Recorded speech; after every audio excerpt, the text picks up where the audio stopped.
Hey, Brandon, got a riddle for you. A riddle? Ooh.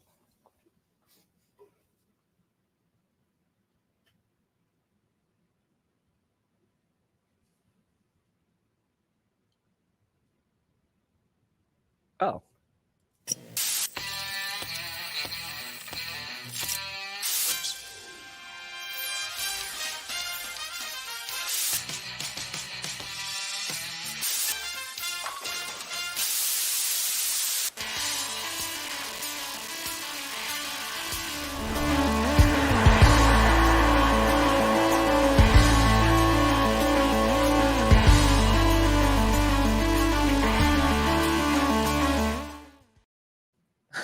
Get it? The riddle was I was the Packers' run defense. I was never there.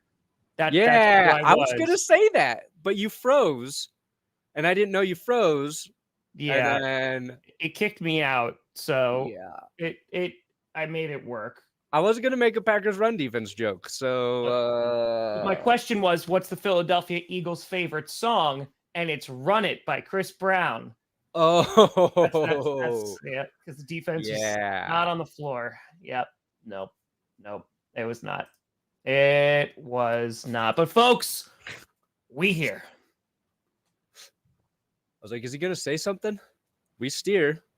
You in the right direction. Welcome to another edition of the Grossi Perna Show. Tom Grossi, Brandon Perna, and this is GPS. And the S stands for sadness today because both of our teams, we got issues. We got issues. Listen, Brandon, maybe you feel a little bit better, though. The Raiders beat the Seahawks. So, maybe that makes you feel a little better because, you lost to the Raiders and it was really embarrassing. But now it's like, hey, they beat the Seahawks. No, not really. Okay, sorry. The way I see it is there's this weird phenomenon happening this season. And whoever the Broncos play, they actually are playing the number one defense in NFL history that week. We just don't know it. Hindsight will tell us, yeah, actually the Panthers defense this week was a top 10 all-time defense. The Titans a couple weeks ago, best defense we've ever seen. Jaguars, we beat the Jags. They beat the Ravens. That was kind of crazy. Oh, yeah. So there's nothing the Broncos can do if every single week they're playing the greatest defense of all time. It's the only thing that can explain how bad their offense is at this point. Besides the list of injuries that's longer than old St. Nick's at this point. But things are bad over here, Tom. Things are not good. Yeah, I hear you, buddy. Listen, I hear you loud and clear. Hey, you guys got a good half of football out of the Packers. We did. Last night. That was a fun first half. What, 2020? Yeah.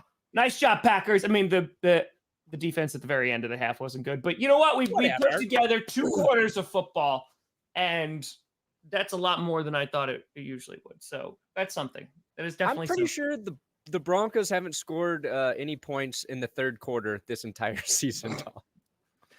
Brandon, someone was asking me during my streams yesterday, who do you think wins between the Broncos and the Packers right now? Oh, Packers. You think so? Yeah. Yeah, the Broncos are, a couple of weeks ago, I'd say, ooh, I don't know, could be spicy. The Broncos defense is, they've reached a point where they are no longer going to carry the team. Yeah. We gave up 23 points to Sam Darnold. You did. Yeah, you did. The Panthers ran the ball down our gullets, not like the Eagles. I mean, we lost in, Sam Darnold completed 11 passes in his effort to beat the Broncos. Aaron Rodgers completed 11 passes before exiting that game early. So, I mean, we could draw a lot of parallels. Did we give up 363 rushing yards to the Eagles? No. But Panthers, nearly 200 to Carolina. Yeah. Okay. So, I think it's just every week we should try and debate each other on whose team is worse. I agree. And just be like, no, you would win. Yeah. No, Yeah. it was bad. We'll start off with the Broncos since they were the early game. You had offensive linemen yelling at Russell Wilson. That was like the big viral clip that was going crazy yesterday. Do you know what that was about? I do. A defensive lineman, Mike D-line, Purcell, nose tackle. I believe he's from Colorado, even. Old Mike Purcell. We love Mike Purcell. I think so. That clip happened. Obviously, it was blowing up, and then I popped it out as a short. And like I said, what I thought, where Purcell's pissed off, just fired up. He had just gotten a penalty too, so he had just gotten an unsportsmanlike conduct penalty on the Panthers' extra point attempt. So he's angry, and he kind of yells at Russell Wilson. I don't think it was like as crazy as people want to make it out to be. And I think he's just trying to get something going. And that's like was my guess. And yeah, after the game, Purcell said, I was frustrated. So I was yelling at him. We were just frustrated. He's like, I just got a penalty. And then Russ said, he said, let's effing go. And I loved it. Like, he was yelling at us to get something going. So like, I don't think it's a huge deal, but I do think it shows like the defense is tired of waiting for the offense to do something every game. And the funny part about that is that penalty that he just got, losing the cool. They applied on the following kickoff. So, the Panthers are kicking from the 50. And instead of just, blasting out of the end zone or whatever, they do a pooch kick to try and make a play happen. And the Broncos, of course, fumble the ball on the return with the pooch kick. Give the Panthers the ball back. So then Mike Purcell has to go right back on the field after he's just screaming at Russell Wilson to do something. Russ doesn't even get the chance to go out there and do something. And then it's like the image of Nathaniel Hackett standing in front of them with his sunglasses on and having no idea what's happening behind him. It was just a little too fitting for where he's at on the season, not really having a beat on the team. So, I don't think it was a big deal, but I do think it's symbolic in terms of where this team's at. And I think when I say I don't think the Broncos can beat the Packers, I think the defense is just kind of done for the rest of the year, which is, what is it, almost December on my fake watch? That's usually when the defense checks out after they've gotten nothing from the offense all season. So par for course. Another stupid stat I saw after the video, Nathaniel Hackett, 3-7. They're 3-8 now, but 3-7 in his first 10 games as head coach, right? Vic Fangio, Vance Joseph, first 10 games, 3-7. So no matter what this team does, it's exactly the same, Tom. I hear you. Listen, speaking of defenses giving up, I know that feeling very, very, very, very, very well. Jalen Hurts, the first player in NFL history, 125 rushing yards, 125 passing yards in the first half. Wow. In the first half. 363 rushing yards. Listen, the Packers, they got injuries. Devondre Campbell out, Sean Gary out, Eric Stokes out. But good God, that performance on defense was so pitiful. And listen, the Eagles are a good football team, right? They are a run-heavy team. Jalen Hurts is a good QB. It's just they never made an adjustment. Every time the defense maybe made a stop, the offense didn't do anything. Every time the offense was doing something, the defense allowed points. And at the very end, Jordan Love comes in, right, for an injured Aaron Rodgers. He throws a great pass to Christian Watson, who scurries in for a tutty, and you're like, hey, this is a one-possession game. Can the defense make a stop and give them the ball back? The answer was no. The answer was a resounding no. And now we're at a point where it's not an oblique injury. It's a rib injury. Aaron Rodgers confirmed that in his press conference and basically said that he hurt his ribs in the second quarter. They got re-aggravated in the third quarter. It was tough for him to breathe. He couldn't really turn. He was having a lot of pain. He was worried it might have been a punctured lung.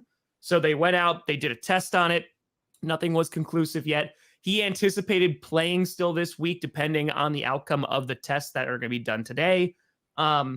Because now the question in Green Bay is, okay, is it time to sit down Aaron Rodgers and see what we have for the last 5 games with Jordan Love? And that's a very valid question because, again, we need to make a decision on his 5th-year option at the end of this year. But that was the question that was asked to Rodgers like 18 different ways in his press conference. And he's like, listen, as long as we're not mathematically eliminated, I want to be out there and playing. When we're eliminated or if we get eliminated, then I'm willing to have those conversations. So it seems that unless something is going to shut him down where he literally physically can't play or the Packers are eliminated for the playoffs, we're going to see Aaron Rodgers out there every week. So, yeah, it's a time. Well, it's following in line exactly what you've been saying the last couple of weeks. The Packers kind of had, and I don't want to call it an excuse because his thumb injury is real. And I think we learned a little more this week about how significant the thumb injury was. But now he's got another injury on top of that. Yep. And they're going to find out how extensive it is. But like the Packers are in the position where they do have a legitimate reason to figure out what they have with Jordan Love. And long-term play, that's not a bad thing. And I do think Green Bay, it's taken a while, but they have found a guy in Christian Watson. So, 6 touchdowns in the last 3 games, right? Yeah. So that's a big positive. Not happening.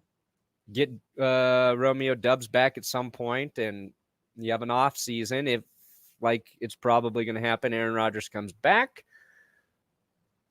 You should be going into next year optimistic as well. Well, here's the problem, Brian. So, yes, this is the question. Flambeau is talking about this. It doesn't matter if Love looks like an MVP. Like, let's just say that he starts for 4 games, right? He goes out there and he just balls out. Aaron Rodgers do $50 million guaranteed next year. He was asked again too about the offseason. Like, are you not going to make a decision until, the season's over? And he goes, yep, not until the season's over. I really think he is going to be coming back. The question is, what does that mean about Jordan Love? Are you going to get this sample size and go, okay, now he has trade value because we're actually getting an extended look at him? Because this is what drives me insane, and this has happened for the past 3 years. We have not gotten a good look at Jordan Love. He had no preseason his first year, so we saw no playing time. He played on a short week against Kansas City in Arrowhead because Aaron Rodgers got COVID, so we saw that one, and he didn't look that great. But he then was injured that previous preseason too, so he only played a handful. Then on top of that, he played the preseason this year, and he looked better, right? But again, it's the preseason. Nobody knows. And then last night, in a very, very small sample size, he looked pretty good, right? The throws looked good. They were on time. They were accurate. But again, it's only a handful of snaps. So the thing is, the Packers do not know what they have. They could practice. They could do drills. That's great. Aaron actually spoke about this and said that, he's looked better in practice and he's been developing more. That's all well and good. The issue is nobody knows what we have in Jordan Love. There's potential. Yes, he could be a bust. He could be terrible, but nobody knows. And so now these last games could be, hey, what do we have? Easy solution here. You don't even need to play him, Tom. The Broncos will give you the 49ers first-round draft pick for Jordan Love right now. Makes sense. Knows Hackett's offense. Come in. Go behind Russell Wilson. Russell Wilson sucks next year. Jordan Love time starts now in Denver. Why are you always trying to go after my QBs? I don't know. I'm desperate. It's fair. It's fair. Because Aaron Rodgers, listen, I think he's going to play next year. And yeah, there is some room for optimism with that. We'll see Aaron Jones. I mean, I don't know how you let Aaron Jones go, but his contract is going to be rough. Send him to Denver, baby. We'll take his money for you. So that's going to be tough. But let's talk about the big elephant in the room, and that is the defense.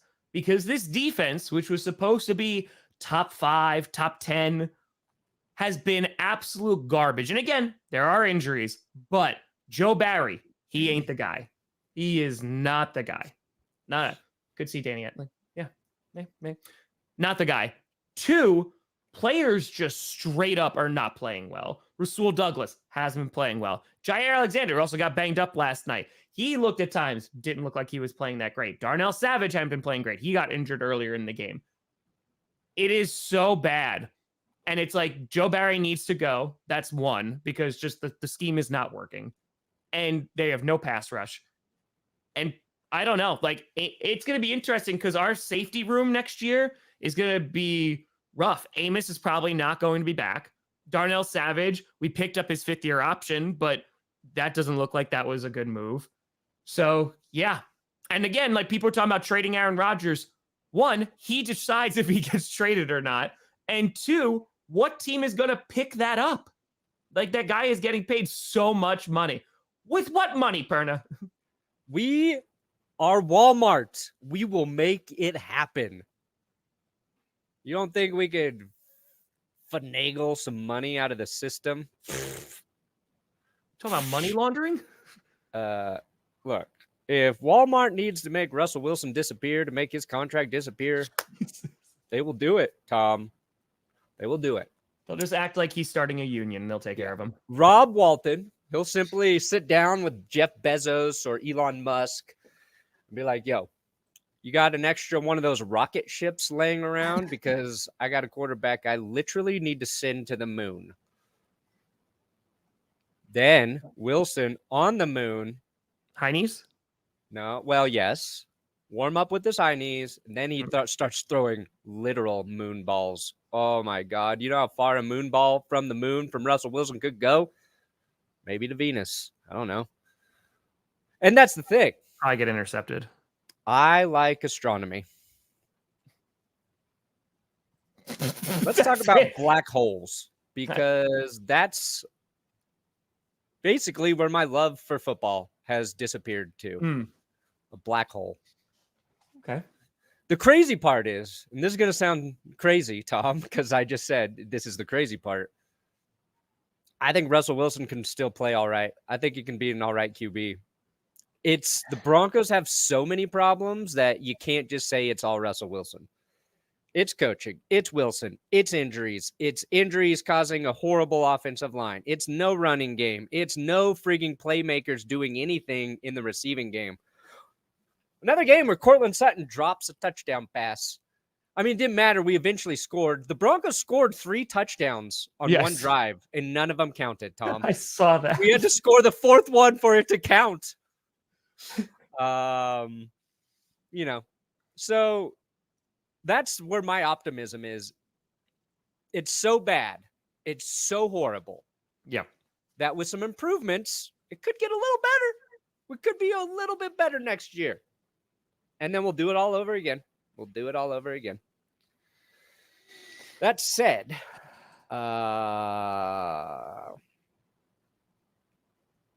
hey, look, did you have 15 missed tackles? Because we did. No, we did not. 15. No. 15. 1-5. 1-5. Yep. We got a 52-yard run out of Latavius Murray. Hey. And then immediately fumbled the ball away to the Panthers. That sounds about right.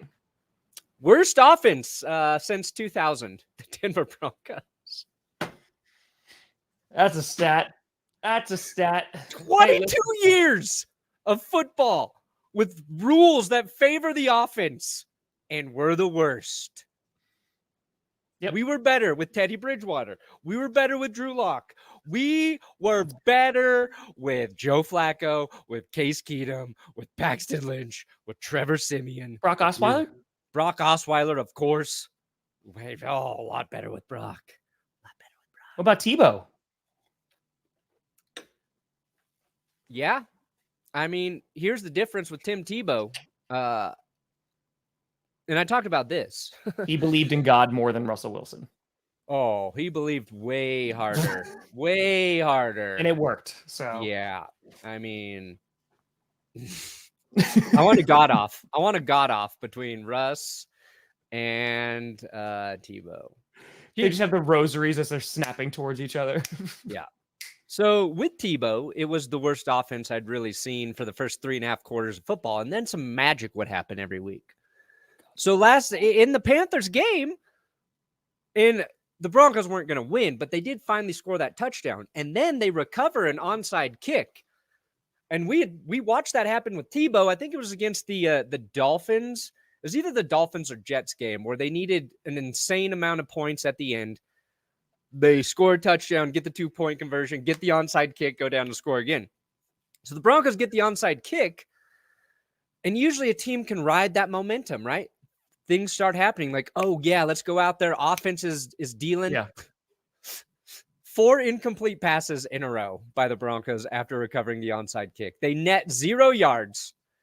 And the final pass, and Russ is under duress every single time. Like, again, he has not been good, but he had nobody blocking for him because we're so hurt.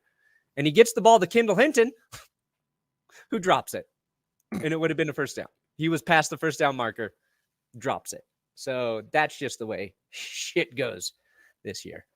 They say it rolls downhill. Well, it rolls uphill. It rolls sideways. It's in our eyes. It is in our mouth. The shit is everywhere in Denver, Tom.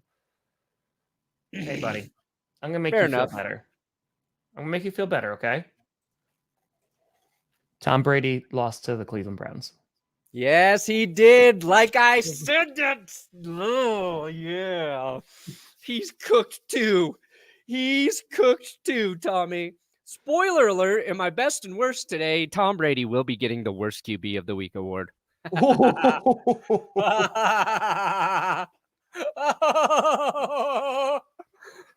Oh. Yeah. Buccaneers fans, I think you're still going to win the division. Every team in the NFC South back to having a losing record. Yeah. Just a rough day for the NFC South. The only team that won was the Panthers. Cool. The Saints got shut out to the Commanders. I'm sorry. The Saints got shut out to the 49ers. The Commanders beat the Falcons, and the Cleveland Browns. Going to OT. I mean, this is why I don't think Tom Brady is Tom Brady anymore. And he's still bad. Tom Brady's still like top 15 QB in the league. Okay. Top 13.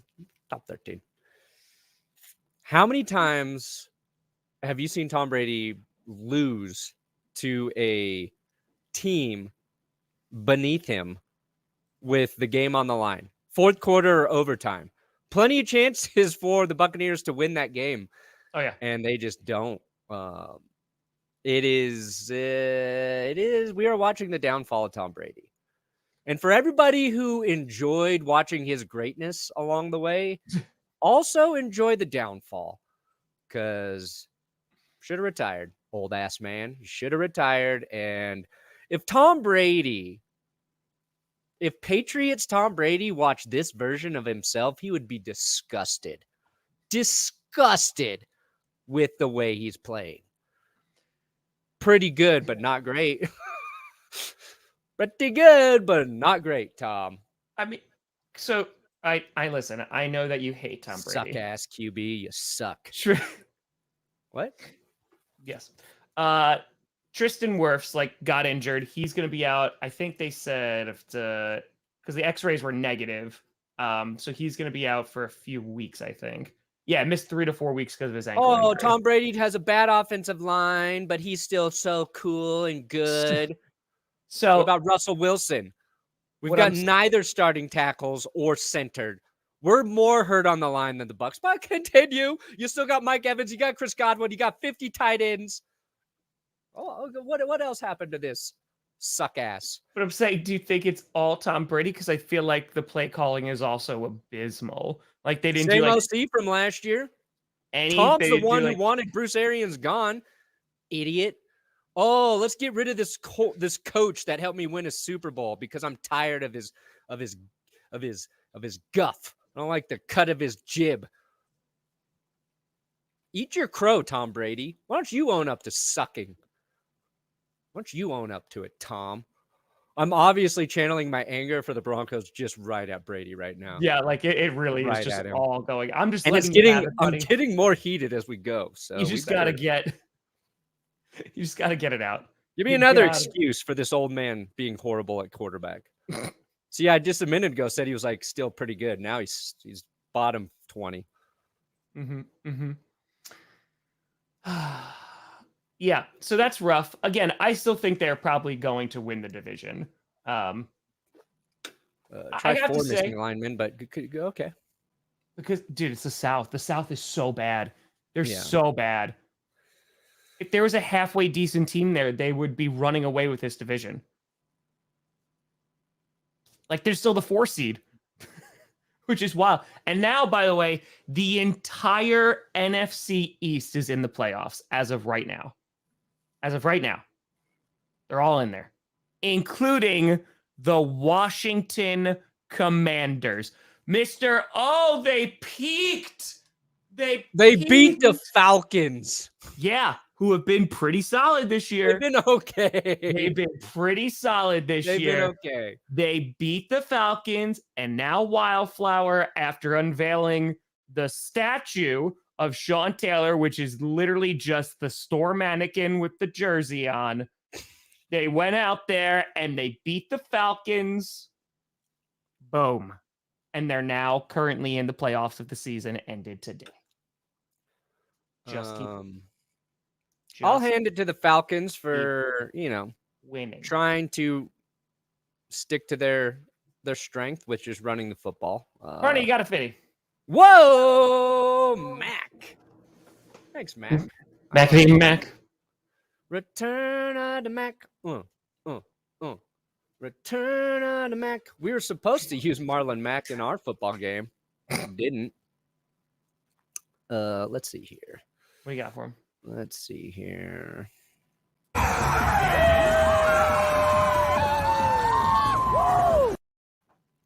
Buffalo's our only hope. Our only hope for glory moving forward. Yeah, I saw that too. Yeah, we'll talk about that. Yeah, literally a player from the sideline ran after an interception, like ran onto the field and started blocking. That was great. Yeah, let me, who was that? I got it in my... But was Daryl it Taylor. Daryl Taylor. Because he thought the play was over, I think, right? And it was just like going down to celebrate, maybe? I don't know. But I don't know. Like, he runs on the field during the return, and he goes and kind of gets in front of a Raider to do a little bit of a block. And then the whoever intercepted the pass runs out of bounds. But that was hilarious. The Jaguars mascot in his bikini, pretty funny. Yep. Brian Robinson in the giant hat. Yep. There's a lot of comedy this week. And there was. Look, I don't think the Commanders are great, but they are playing those tough, gritty games. And I am happy to see Brian Robinson do well after being shot this season multiple times. First 100-yard performance for Brian, so that's pretty cool. Listen, if Dan Snyder wasn't there, I'd be so happy for the Commanders. I'm still happy for the Commanders because, like, I like Ron Rivera. I like a bunch of players on the team, but I just hate Dan Snyder and everything that he stands for. So it's tough, but I just think it's really funny that the Commanders went from being god-awful and are now the number 7 seed in the NFC. Just like that whole division. Just go to the playoffs. Just go. You know who's not in the playoffs right now in the AFC? The New England Patriots. Ooh, yeah. I'm just trying to make you feel better, buddy. I'm just trying to give you like little pieces to make you feel a little bit better. Doesn't help. Listen, bud. When the Broncos are mathematically eliminated, then you could just go into petty, chaotic, like Perna. You could just go in and be like, I am praying for everyone's downfall. Ooh. Just do it that way. way. But the way I have to do it is I have to start glorifying the team. Right? Because whatever I root for is what falls. Honestly, that's accurate. That is 100% accurate. Yeah. So right now, as I see it, Tom, I don't think any team in the league is better than the Chiefs. Like, the Kansas City Chiefs are such a complete team that they can beat you any facet of the game. You need them to run the football. Well, they can do it now with Isaiah Pacheco. Patrick Mahomes, not even a single person in the league can touch this guy in terms of the MVP race. And by the way, the health of the Chiefs, they are the healthiest team ever. Like, shout out to their trainer, to the way they prep for success. Offensive line, flawless. You lose Tyreek Hill, doesn't matter. You got 50 other guys who can make up the production. Just perfect health, perfect coaching. Andy Reid never makes a wrong decision. Their defense gets better as the season goes on. And nothing can stop them. That's how good the Chiefs are. Folks, if you're just tuning in, he is attempting to curse the Chiefs. No, I'm so not. hard I'm right just now. talking of what I So see. hard. I'm just talking about what I see on the field. So hard. I see what I see. Yeah. Perfect football team, no flaws. They'll never lose again. Travis Kelce, clearly the best tight end to ever play football. Wow, you're trying to curse him hard, bud. Was it? It's not next week. It's the week after that. They're somehow still going to put the Chiefs and Broncos on Sunday Night Football. Maybe. You know, that's the thing. It's. I think what people don't understand is it doesn't have to be the best matchup for Sunday Night Football. Are people going to watch this matchup? Say what you want. Broncos fans watch, even when their team. It has to be hate watching at this point. It has to be. Yeah, sure. I will say, though, because I do want to talk about the Jaguars, because I want to talk about the Ravens. That final drive by Trevor Lawrence, holy crap, man. Like that, because Trevor Lawrence has been playing pretty well this season. Like, he's been doing well. He hasn't been like the issue. But that final drive, I was like, yeah, that's why he went number 1 overall. Like, that was impressive as hell. That was one of the best like final drives I've seen in quite some time. So shout out to Trevor Lawrence. Yeah, well, that game. Look, no, Lawrence was good. You got Zay Jones making a catch there. They score. Jamal Agnew. They do all the things you're supposed to do. It was like the first time the Jags won with a 7-point deficit in the fourth quarter, like ever or some shit. I don't know. Some dumb stat like that. But they also benefited from the Ravens imploding at the end of the game. And it's been a problem for the Ravens all season long. Yep. And I don't know how you explain it, because comparing them to the Broncos, the Ravens have a good head coach, right? They have the stability there. But they do like all comebacks, like all night, like really great comebacks. And the Jags, this was one of them. The team leading has to start doing stupid stuff. And the Ravens did. They try and return a kick out of the end zone, and they get 6 yards. So they're backed up all the way to the 6-yard line. And then Gus Edwards fumbles, giving the ball right back to the Jaguars, and then they score. But, the Ravens make a play after that. Duvernay he hit, or Robinson? I forget. Lamar Jackson throws a friggin' bomb to get the Ravens in field goal range. And we think Justin Tucker is so good that he can just automatically kick a 67-yard field goal. And it looked good, too. It was straight. If that were, I don't know, in Denver at Mile High, I think he probably kicks it. But that's how insanely talented Justin Tucker is. Yeah. Like 67 yards. Oh, the Jags are about to lose. Yeah, we're about to lose. Or tie, whatever the final. I don't know. I forget what it was, but, he comes up short. So credit the Jags for, playing clutch football. Also, not something we get to say with the Jags very often. And the Ravens for having a real problem, and that is finishing football games. Maybe one of the worst finishing teams of the season. Well, so this is the problem now. So real quick, also going for the 2-point conversion at the end of the game instead of settling for the tie and going into overtime. Jaguars did that. Also, the Chargers did that yesterday too. Yeah. Because they were going toe to toe with the Cardinals, and the Cardinals offense actually looked a little bit alive for a hot moment. So two teams doing the same thing. But yeah, the Jaguars, I think it just gives you like a base. Christian Kirk, a lot of people made fun of them, including myself, for paying him all that money. That looks like that is paid off. Like he's been a good receiver this year. Yeah.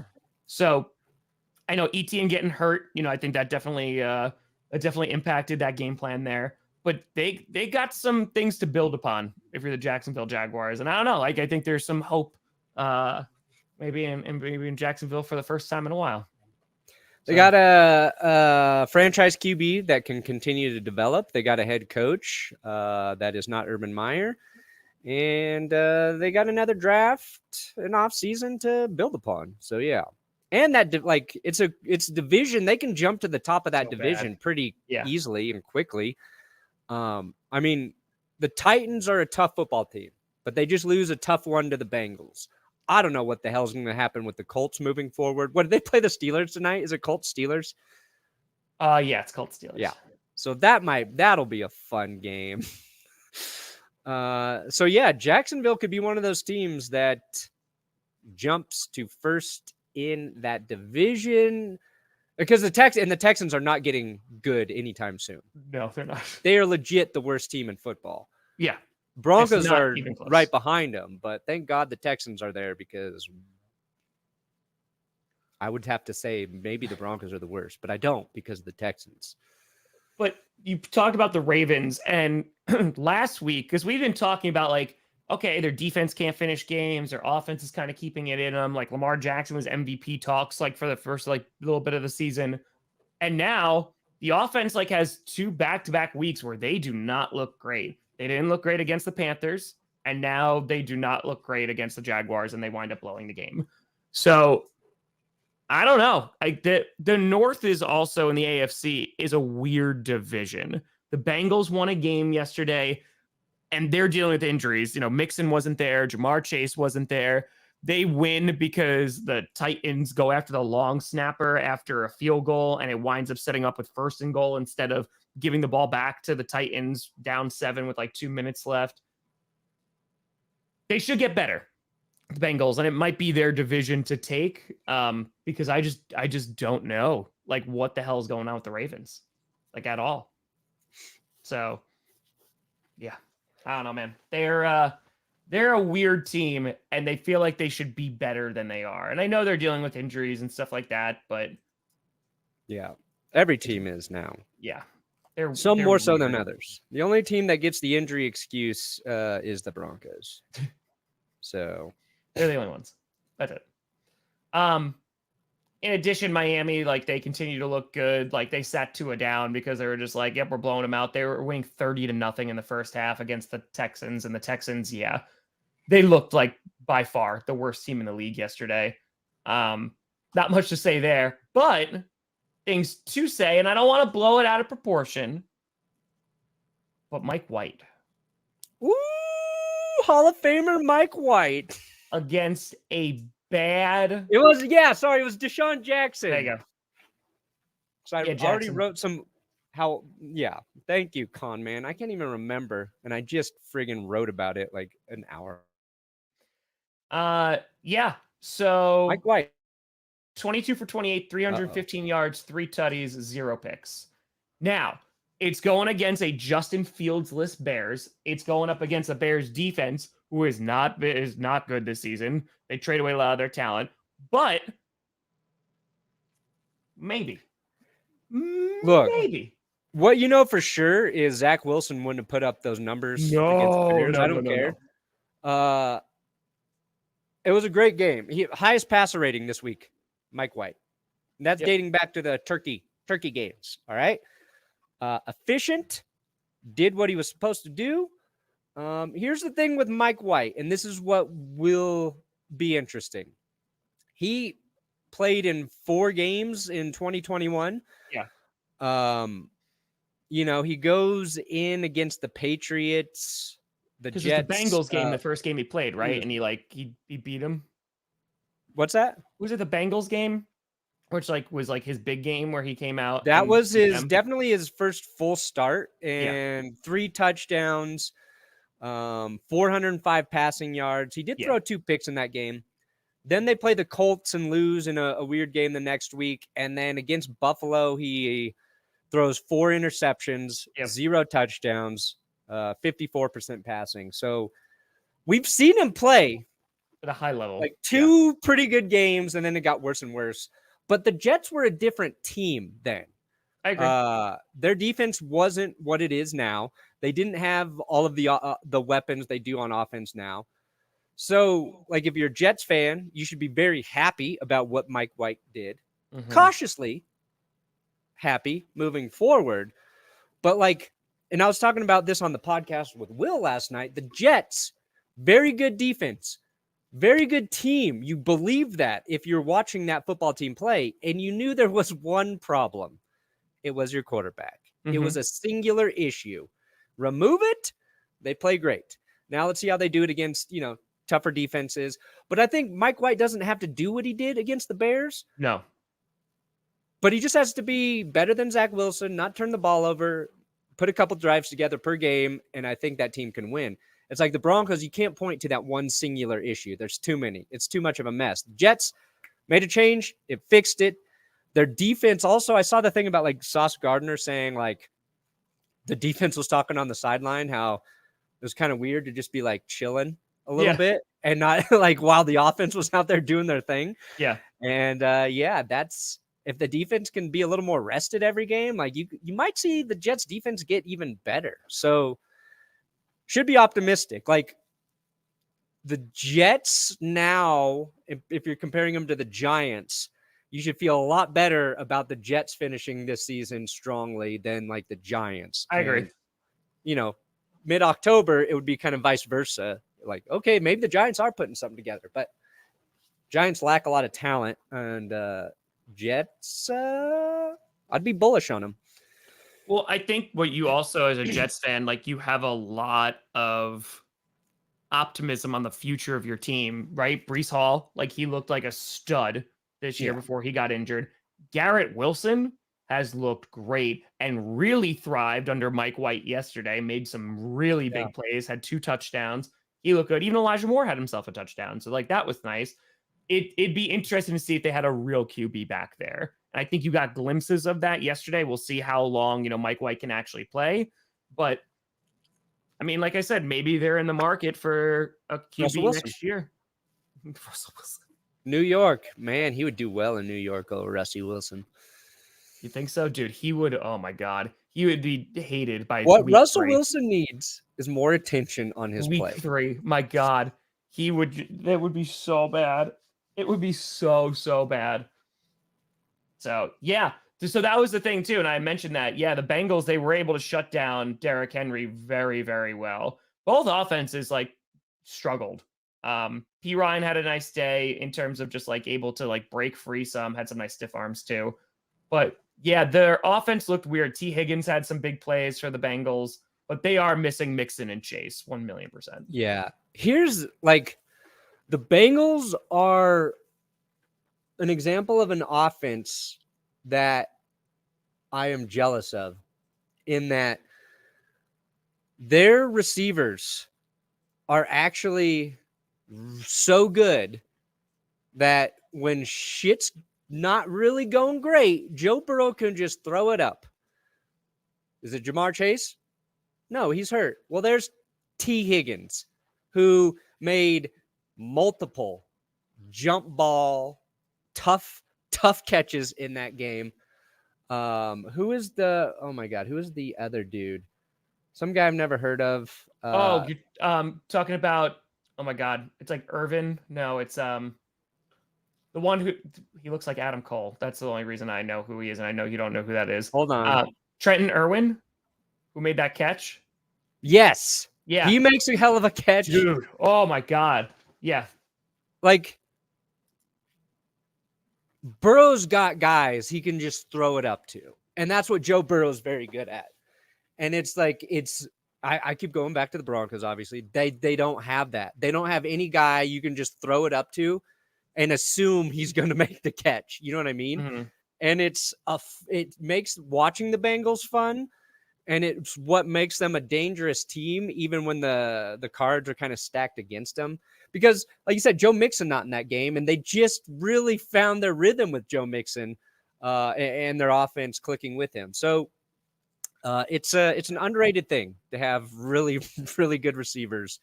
And the Jets, you were just talking about Garrett Wilson. It was like a week ago, like he went off in the locker room, right? About them sucking on offense.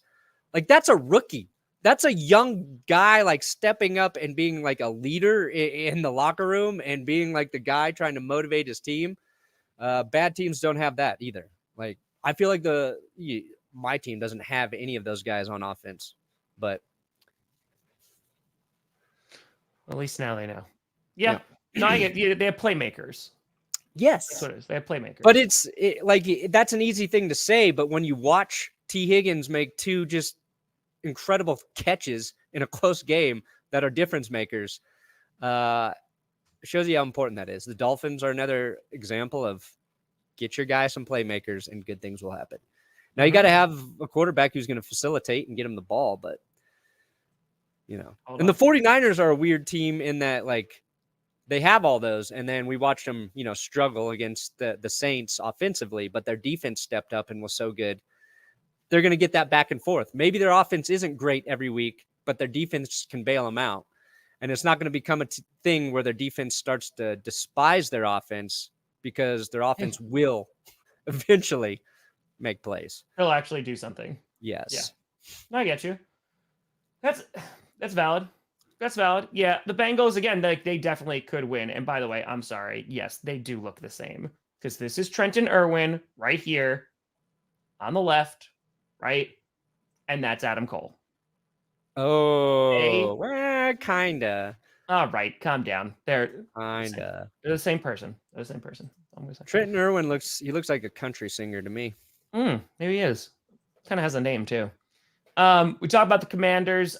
Chargers, Cardinals. That was a very close game. Kyler Murray coming back, giving the Cardinals some life there. James Conner having himself a nice day. I think he fumbled earlier in the day, but had 120 yards, so he did play pretty well. DeAndre Hopkins, still towards DeAndre Hopkins.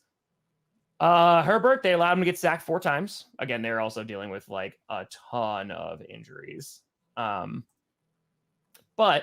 they also can't run the ball, which is interesting because the Cardinals played the 49ers last week, and the 49ers ran all over him. Here, Justin Herbert was the lead rusher. He was 38 yards on 4 carries. Yep. Eckler was really good in the passing game. That's the thing. Like, if the Chargers could run like efficiently, doesn't even have to be great. I think it would help quite a bit. Especially as they were trying to get through like the injuries to Keenan Allen and Mike Williams. But they use Eckler in the short passing game so effectively. Yes. That's basically running the football to them. So I would criticize them for their lack of running ability, but they do get runish plays by short passes to Eckler. Sure. He had 60 receiving yards and a touchdown, 80 rushing, so 80 total yards. You want more out of him, but yeah, they do. But listen, again, they were another team, went for 2 at the very end, got it. But they're a team that, like, I don't know, they could put up points, but like playoffs, I don't know. They wouldn't be a team that like scares me a whole lot. Chargers? Yeah. Like I can see them maybe winning in the wild card round, depending on who they go against. But like they go up against the Chiefs, which I know that they put up a fight. Like Chiefs, I think beat them. Yeah, I think they do. But the one thing, the Chargers at some point should get Joey Bosa back. And I think that can help quite a bit. That's he's a good football player, you idiot. But you talked about the Packers not having a pass rush against the Eagles. Yeah. And Denver, while their defense was playing well, while they were rotating guys on edge, had a pretty decent pass rush all season. Last 2 weeks, their pass rush has disappeared. And it showed in the Panthers game. It's why Sam Darnold was able to just beat them efficiently. There was no pass rush. They didn't sack him once. I don't even think like he ever felt like he might take a sack. Like that's how it was just not there. And of course, Panthers ran the ball well. But if the Chargers get a little boost to their pass rush, Bosa comes back, helps Khalil Mack a little bit, then that could be something that if you're looking at the Chargers as a threat in the playoffs, that they have something that, has been lacking previously. So Yeah, I agree. I mean, that could be big. They're playing the Dolphins in a couple of weeks. Like that should be like a good litmus test to see like where they are too.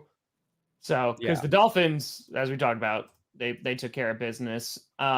Speaking of your division,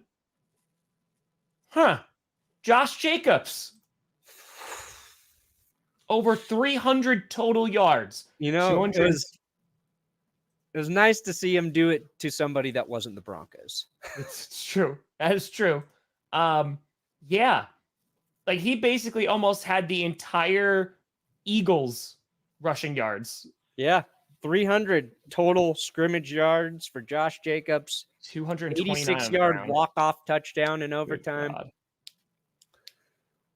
That's crazy. There you go. Okay, Larry.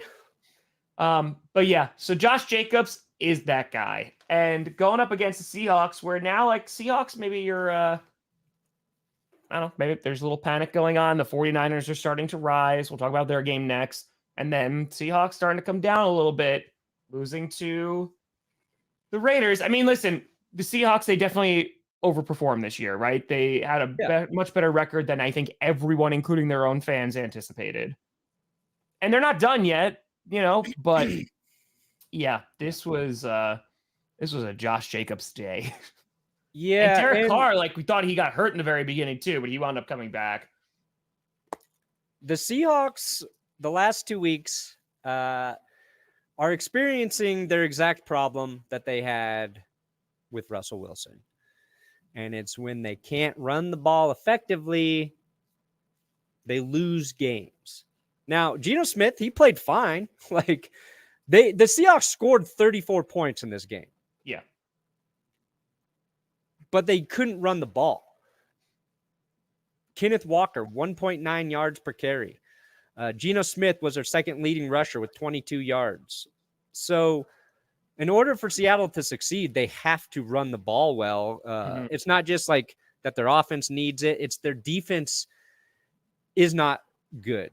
They were bad early in the season. Then we saw them play a little bit better, and I think that's because the offense putting together long drives, keeping the defense off the field a little bit. You disrupt the rhythm of opposing teams, and we saw Josh Jacobs just run the ball through them all day long. So Seattle, they need to run the ball, and they don't have the defense that's going to carry them like they used to. But, that's Seattle. They lost to the Bucs, and now they lose to the Raiders, and now they're going the wrong way in their division. Also, but I still want them to beat the 49ers.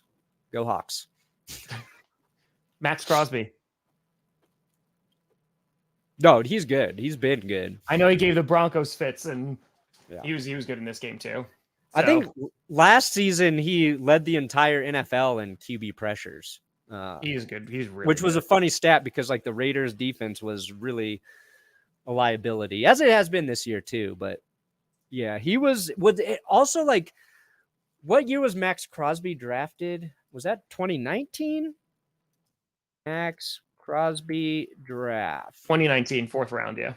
Yeah, so that was the draft that the Raiders had those 3 first-round picks.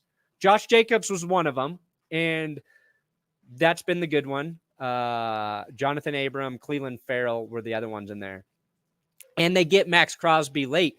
If they had been smarter with those other 2 first-round picks, that would have been like an all-time draft for the Raiders.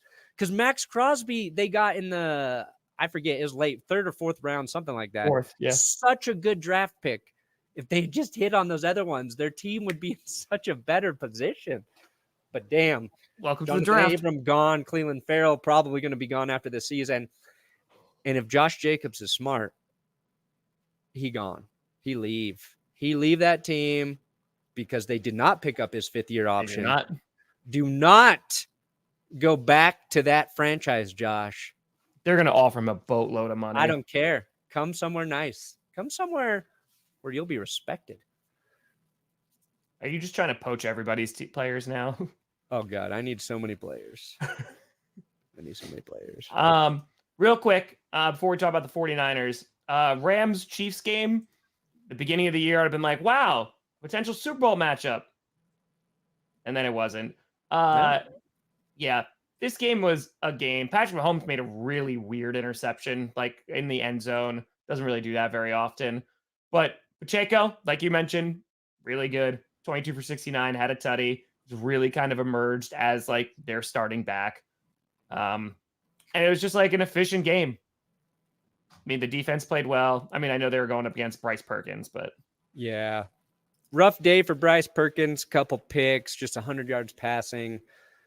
The Chiefs were like 1 of 6 in the red zone because I saw like Chiefs fans tweeting at me like, how do you live with this kind of performance in the red zone every week? This is hard to watch.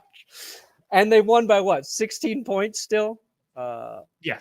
You know, that's what good teams do. Again, what did I say? Chiefs are clearly the best team in football. Everything with Kansas City, they're doing it right. I just don't see any way any team can stop the Chiefs at any point ever, really. That's how impressed I am with the Kansas City Chiefs. You're trying so hard. You're trying so hard. No, I'm just speaking from El Harto. Okay. All right. Can we talk about the 49ers, please? This team confuses me. Here's what doesn't confuse me. Their defense is really good. Their defense has been shutting out everybody in the second half. They shut out the Saints the entire half. Alvin Kamara wound up fumbling when they like looked like they were actually going to finally put some points on the board. But dude, their offense just is weird to me. They can have a performance like they do against the Cardinals. And listen, the Saints have a pretty good defense, but they can have a performance like they do against the Cardinals. They're running them down their throat. And like Elijah Mitchell, 35 yards. McCaffrey, 32 yards. Mason, 25 yards. Like, and it's just like kind of like chipping away. And all those like those offensive weapons, I don't know. It's weird to me. You're not playing up against the same exact defense every single year. I get that.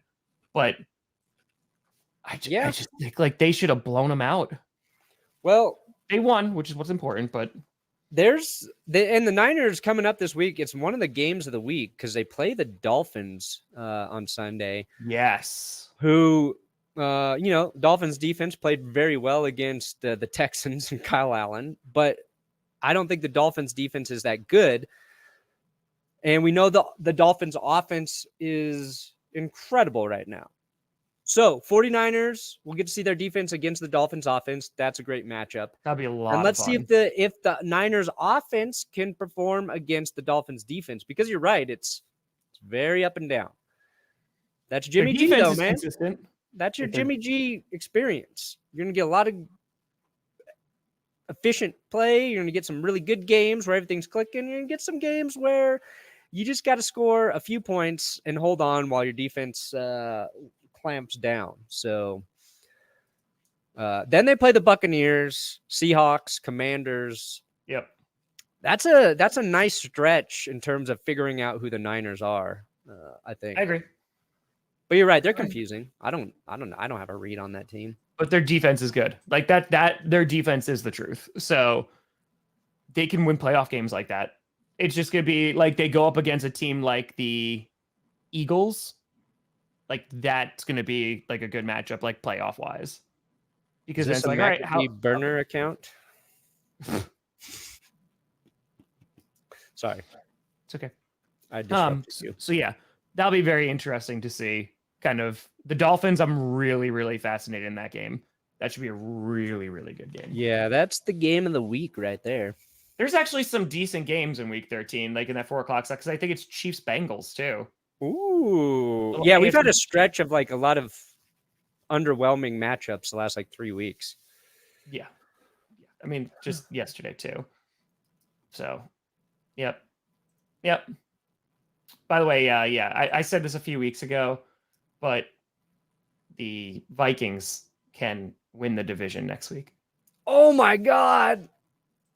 What has to happen for the Vikings to clinch the division? They have to win over the Jets, and the Lions have to lose to the Jaguars. Oh, Lions Jags. That's a game that's going to be pretty interesting. Doesn't even have to do with the Packers, which is sad. Wow. Jungle Cat versus Jungle Cat. Ooh.